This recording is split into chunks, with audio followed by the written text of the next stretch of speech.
You're good. I'm good? Yeah. We're live, baby. Live on the road, day 5. We are heading to Columbus, Ohio.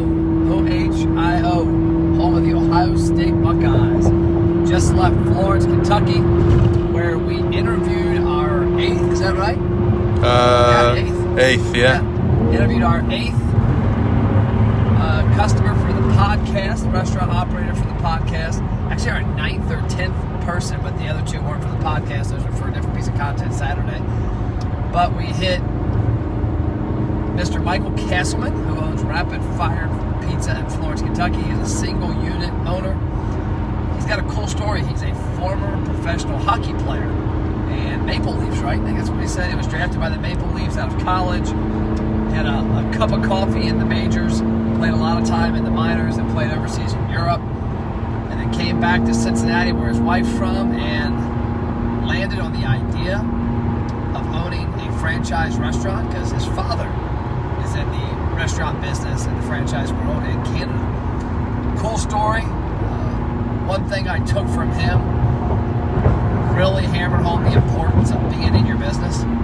He's got around 1,000 reviews on Facebook, Google, and Yelp. He's around a 4.7 across the board, and that tells a story. The customers, when they walked in, we actually heard some customers that walked in that knew him. And ironically, the way I met Michael was through Bryce Calvert, a longtime friend of mine and my financial advisor. He knew I worked with some rapid fires. He knew I didn't know him, and his comment was, hey, you got to meet Michael. He's a former hockey player. He's always in the store. This time at 5 when I go by, we get our no-dough pizza, myself and Angie, his girlfriend. And that was pretty cool because the fact that, kind of what Michael told us in the interview about how he interacts with customers, how they know him, how he knows them, and how that leads to repeat business, that leads to a better environment. It leads to them coming to him one-to-one when there was a problem on a prior visit. It's all because he has conversations. He's talking to people. He's touching tables, kind of like we talked about with Bob Jacoby yesterday at the Quaker Steak across the street in Florence. So now we're headed up to Columbus, and we've actually got a meeting with a pizza brand that we're going to talk to up there. Maybe we'll get them on MPTV. I don't know. We'll find that out after we talk about what we're going to do for them. But after that, we're actually going to meet with a guy named Yanni, who owns a Greek restaurant called King's Euro. You could call it Gyro.